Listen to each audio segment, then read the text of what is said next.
একটা সময় তোরে আমার সবই ভাবিতাম, তোরে মন পিঞ্জরে যতন করে আগলায়া রাখতাম।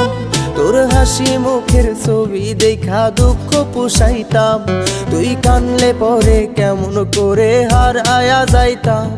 ওরে মনের খাঁচায় যতন কইরা দিলাম তোরে ঠাই, এখন তোর মনেতেই আমার জন্য কোনো জায়গা নাই। ওরে আদর কহিরা পিঞ্জরাতে পুষলাম পাখি রে, তুই যারে যা উইড়া যারে অন্য খাঁচাতে। ও মাইয়া রে তুই অপরাধী রে, আমার যত্নে গড়া ভালোবাসা দে ফিরায়া দে। আমার অনুভূতির সাথে খেলার অধিকার দিল কে? মাইয়া তুই বড় অপরাধী, তোর ক্ষমা নাই রে।